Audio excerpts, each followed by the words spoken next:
Welcome to the next episode of the Chiefs Chat. Today we're going to learn a little bit about the technology that we use here at the police department, and we're going to talk to some of the people that are using that technology and why it's helpful and how we serve the community.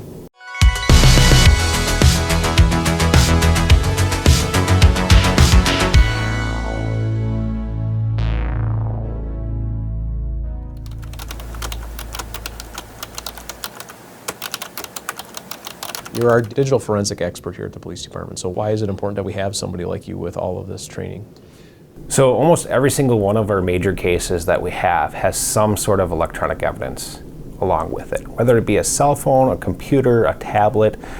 People in this environment are, in today's world are married to the electronics. I mean, it's very rarely you don't see somebody with a cell phone. So when you have a major case, that information can prove location data, it can prove, text messages going back, social media use, and then go beyond the device up to the cloud storage. People communicate via cloud platforms all the time, Facebook, Instagram, Snapchat, that's all cloud-based platforms.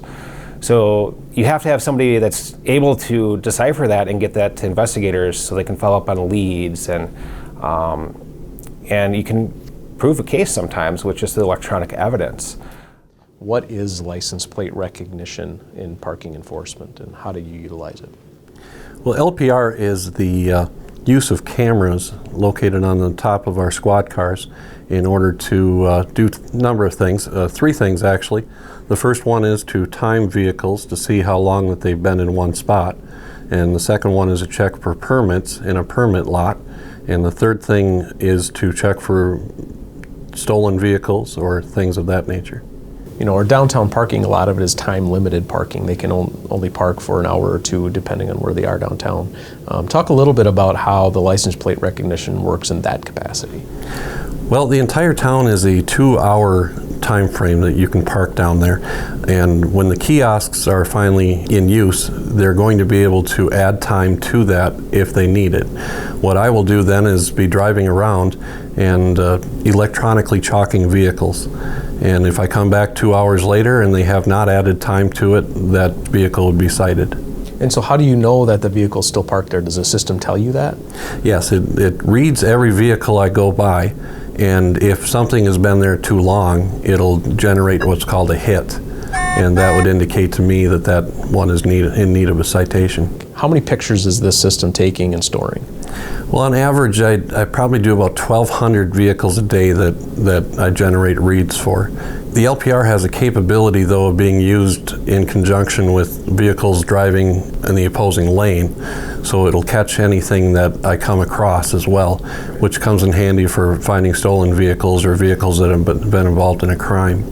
That's pretty neat technology. I mean, the hope is that eventually we can use license plate recognition not just on our parking vehicles, but on all or some of our squad cars as well, and that will give us the ability to to know when vehicle registrations are expired, or potentially that a suspended or revoked driver is operating a vehicle, and those sorts of things. So you can use it for a wide variety of things. Right now we're using it for parking enforcement.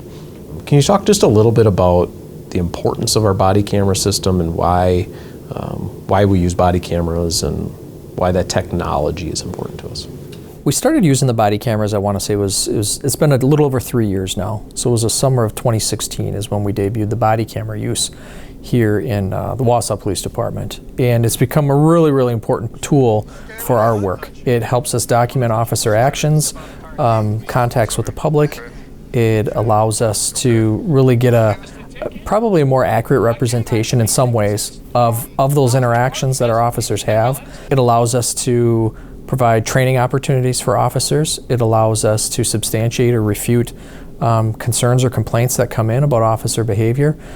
So we're pretty sold on the body camera idea, so much so that we've expanded our camera usage into a couple of other areas in our department as well. Talk a little bit about the system itself and how an officer uses that. Talk about when they dock the camera, what happens, and how we know how we can search the system and that kind of thing. Yeah, so per department policy, our patrol officers are required to have their body cameras with them when they're out on patrol. and recording when they're interacting with the public. So there's a couple different ways in which those body cameras can be activated. We have some automatic triggers set up. So if an officer activates the emergency lights in their squad car, for example, that will automatically trigger the body camera to start recording. They can manually activate that camera as well by pressing a button on the camera. At the end of an officer's shift, they will dock their camera. It charges the battery in that camera while offloading any video files that were collected throughout their shift. The officers work a 12, 14, 16-hour shift depending on what's going on for the day, and all of that video is stored on that body camera itself, just on that little device, right?